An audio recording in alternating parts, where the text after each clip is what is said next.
NFC West. Oh, yeah. Probably, I would argue, the best division in the NFL. I'm fine with that. I could see maybe some people arguing a different division being better, but I think the NFC West, like you just said, is probably the best division in the NFL. Both the And Wests in the NFL yeah, are very good. yeah, phenomenal. And the team I wanted to start with was the Rams. And, they've been up and down. They had that kind of season where the Super Bowl hangover and stuff. But my question for them, and it's probably the question they got to be asking themselves, is where did all the money go? And the reason they have to be asking themselves that question is the Rams are using more than 40% of their $203 million budget this year on just 4 players. And if you had to guess what 4 players they were, Mark, who would you guess? Jared Goff. All right, that's right. Aaron Donald. Mm-hmm. Brandon Cooks. Yes. And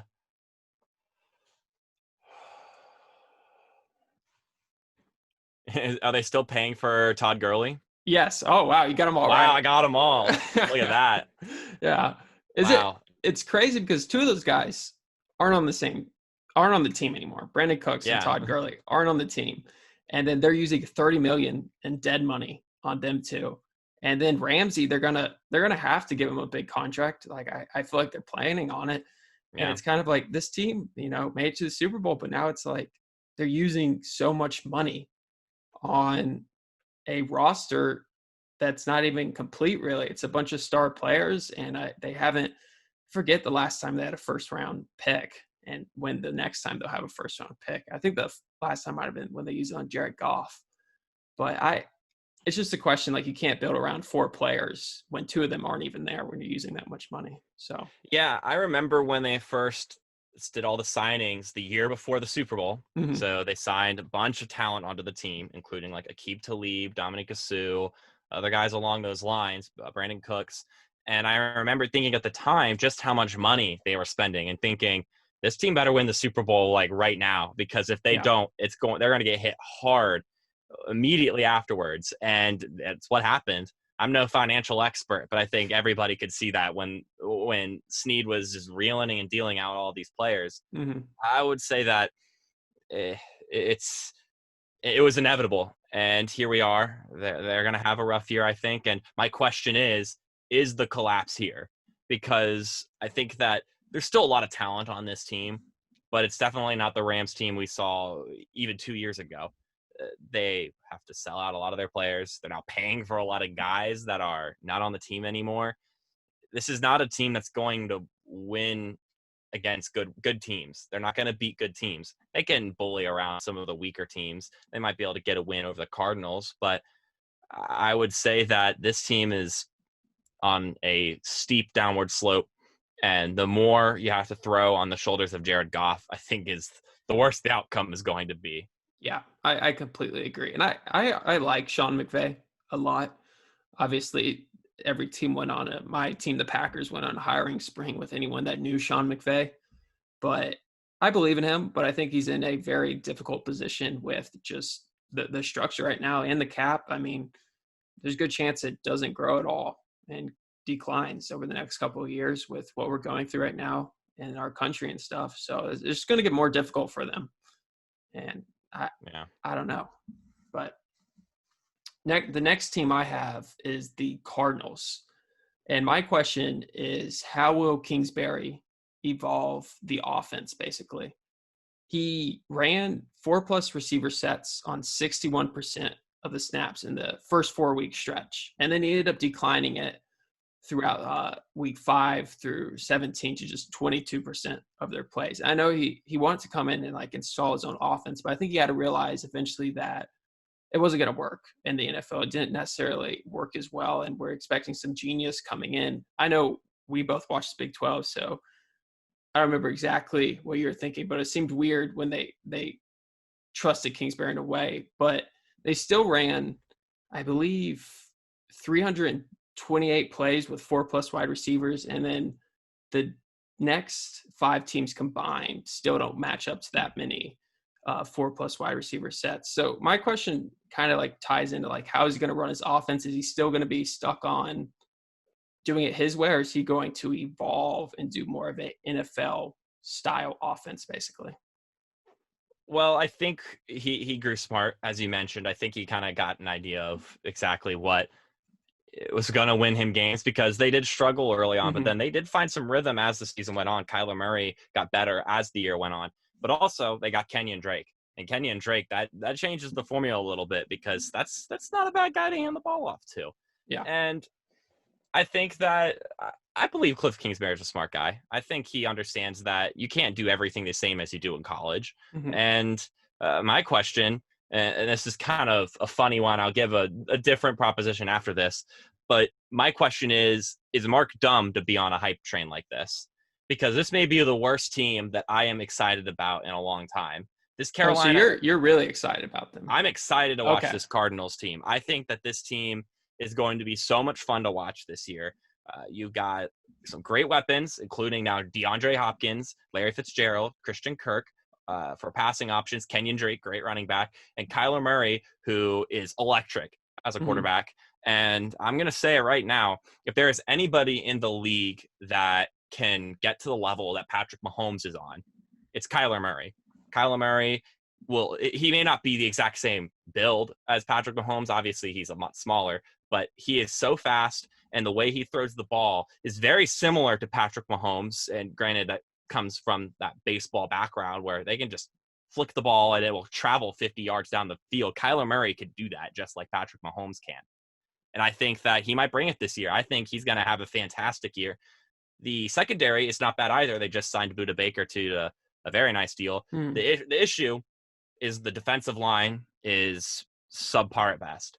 And the linebacking core is also, I'm skeptical of it. So it may come down to, can that front seven keep the run game from just dominating the Cardinals? Because if it gets to a shootout, I like the Cardinals' bets, or their chances at least, to keep up with any team in the NFL. They're going to be so exciting. Isaiah Simmons is going to be so much fun to watch on the defensive end.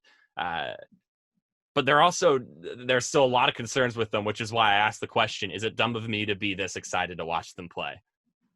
I don't know if it's dumb of you. I mean, I think they'll be exciting to watch. I don't know how many games they'll win. I don't know how high I am on I haven't looked at like their complete schedule and stuff, but I think they will be an exciting team. And I think Kyler Murray, he throws a beautiful ball.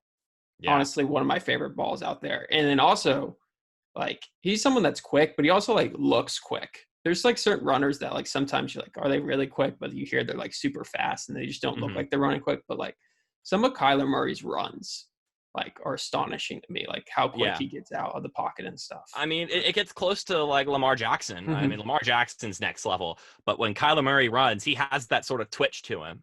Yeah. That he could just change direction in any moment. And that's something that Lamar Jackson is, he's ethereal at.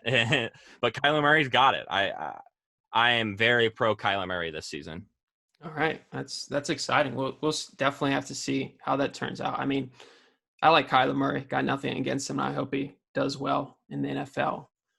But the next team I have is the 49ers. And my question is pretty basic.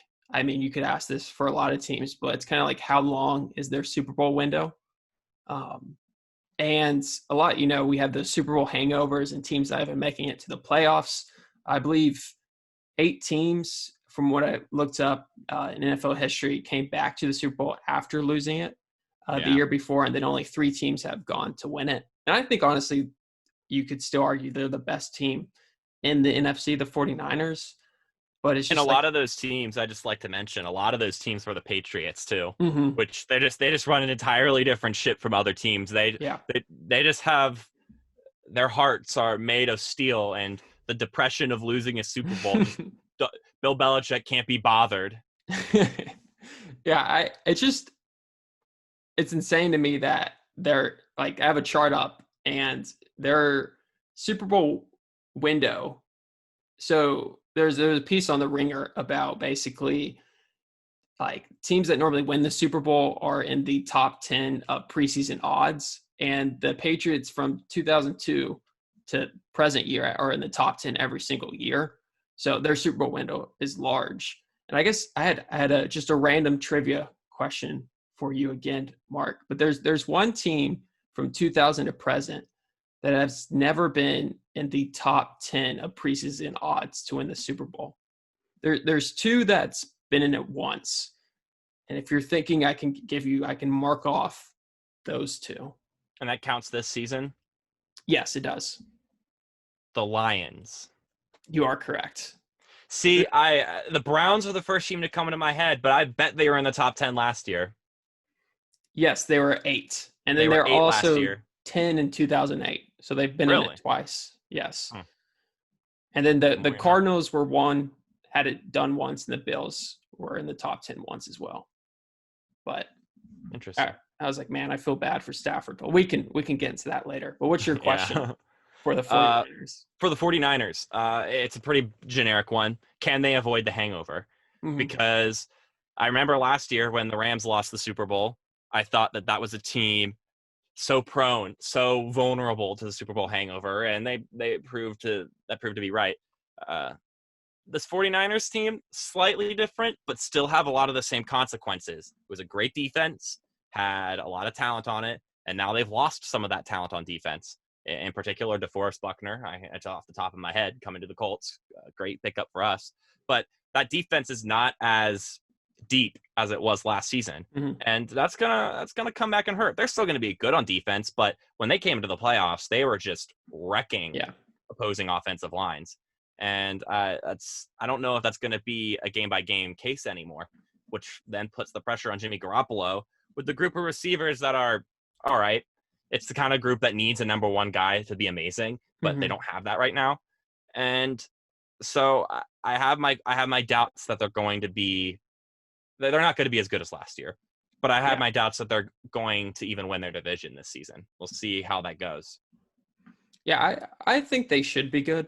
Obviously, they were a stellar roster last year, and I still have awful memories from the NFC Championship game. Yeah. So I feel better about them this year than I feel about the Packers. But I agree with you that the Super Bowl hangover could do things, and I'm not really sure they improved this offseason that much. I don't think they got much better. So, there's other teams that got better, but the 49ers aren't a team that I believe got a ton better. But the final team in this division is the Seahawks. And my question for them is, can the consistency continue? So last year they were 10-2 in one possession games and had the 6th best injury luck and the 8th best fumble luck. But the thing about the consistency thing is that the Seahawks have never won fewer than 9 games with Wilson as their starter, basically.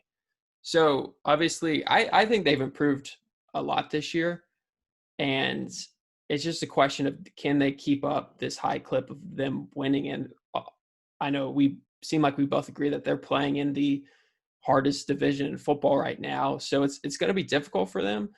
And I'm excited about them. They're another team I'm excited to watch, but I'm not sure they can keep on doing this for as long as they want. I agree with you. I don't know if I agree on the aspect of they've gotten a lot better as a roster, but last season their roster was pretty shoddy, and they had a lot of close games that they won, and that falls a lot on the obvious answer, Russell Wilson. And for me, almost the entire season, I was Russell Wilson for MVP. That was the train I was on. He puttered out a little bit, but I still thought that Russell Wilson carried this team last season. They had some good luck as well with some of those stats he gave out. But my question is, Wilson can't do it again, can he? I don't think it's going to be as lucky for the Seahawks this season, as you mentioned. Things are going to go wrong, and I don't know if there's enough of a roster here to supply Wilson with the ability to win a lot of these close games. I think this year, those fumbles are going to bounce the wrong way. Sometimes that offensive line hasn't gotten much better. And so how long can Russell Wilson continue to run from this endless pressure he's facing?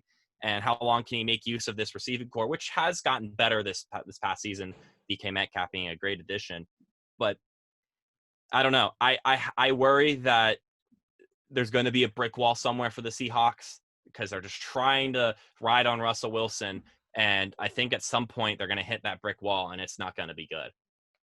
Honestly, I love Russell Wilson, but I Yeah. could see a future of him like Aaron Rodgers, where it's a question of how did you waste his time? He's a great Right. quarterback, but you only come away with one Super Bowl.